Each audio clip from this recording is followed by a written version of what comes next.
Hello दोस्तों, subscribe करें बांग्ला ओई टीवी चैनल को और प्रेस करें बेल आइकन को लेटेस्ट मानी वीडियो पहले देखने के लिए। Good evening doctor Zakir. আমার নাম মেরিল ডিসুজা, বোম্বে থেকে এসেছি। প্রথমেই আপনার এই সুন্দর লেকচারের জন্য অনেক ধন্যবাদ। আরেকটা কথা না বলেই পারছি না, গত কয়েক বছর ধরে আমি টেলিভিশনে মোটামুটি নিয়মিতভাবে আপনার লেকচারগুলো শুনি।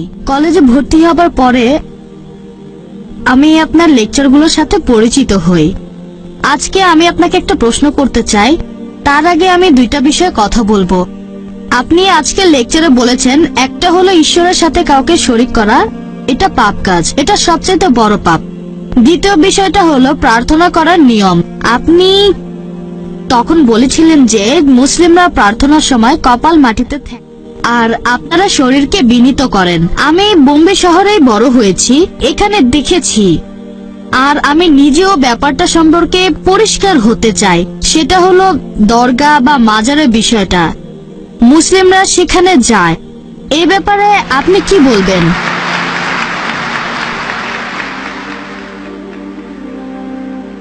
বোন খুব সুন্দর প্রশ্ন করেছেন, আর এবারে প্রশ্ন করেছেন মুসলিমদের নিয়ে। খুবই সুন্দর প্রশ্ন। আপনি বলেছেন যে ইসলাম ধর্মে যদি আল্লাহর সাথে অন্য কাউকে শরীক করা সবচেয়ে বড় পাপ হয়, আর প্রার্থনার সবচেয়ে সেরা নিয়ম হলো সিজদা করা, কিন্তু দরগাগুলোতে কি হয়? মানুষজন দরগায় যায়, সেখানে সিজদা করে, সেটা ঠিক না ভুল? এটা ছিল আপনার প্রশ্ন। বোন, আমি আপনার সঙ্গে একমত।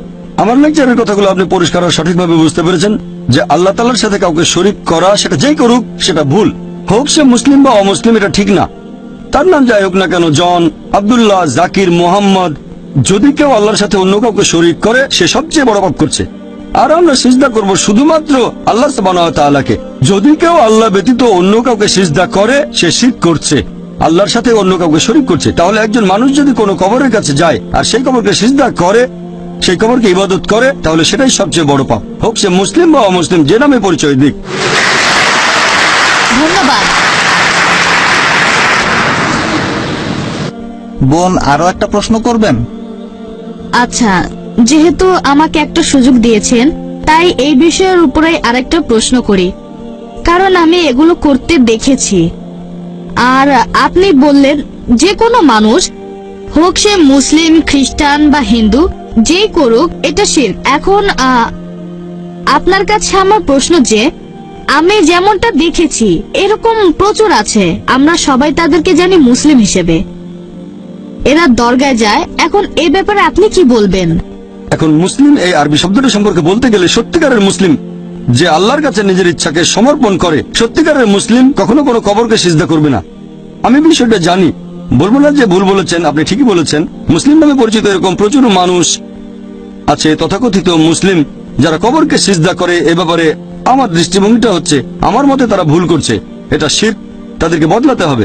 আর আমার লেকচারেও আমি তাদের উদ্দেশ্যে বলেছি যে যদি আপনারা কোনো কবরে যান, আমাদের নবী বলেছেন তোমরা কবরের কাছে যেতে পারো, এতে আখিরাতের কথা মনে পড়বে যে একদিন আমিও মারা যাব। তাহলে কবরে গিয়ে সেই মৃত ব্যক্তির জন্য দোয়া করবেন, তার কাছে দোয়া চাইবেন না, তার জন্য দোয়া করতে পারেন আল্লাহ যেন তাকে জান্নাতুল ফেরদৌসে পাঠান, তার সব গুনাহ মাফ করে দেন ইত্যাদি, তবে তার কাছে দোয়া চাইবেন না। দোয়া করবেন শুধুমাত্র আল্লাহ সুবহানাহু ওয়া তাআলার কাছে। ইয়াকা নাবুদু ওয়া ইয়াকা নাস্তাইন, আমরা শুধু তোমার ইবাদত করি, তোমার সাহায্য চাই। আমার বিভিন্ন লেকচারে আমি সব মুসলিমদের উদ্দেশ্যে বলেছি যে এটা করা ঠিক না। একটা লেকচারে আমি বলেছিলাম যে আপনারা কোনো কবরকে ইবাদত বা সিজদা করবেন না, এটা ঠিক না, সবচেয়ে বড় পাপ। আর আলহামদুলিল্লাহ সুম্মা আলহামদুলিল্লাহ, আপনি বোম্বে থেকে এসেছেন, আমিও বোম্বেতে থাকি, এরকম হাজার হাজার তরুণ মাশাআল্লাহ আমার লেকচার শুনে কবরকে ইবাদত করা বাদ দিয়েছে, আলহামদুলিল্লাহ। আশা করি উত্তরটা পেয়েছেন।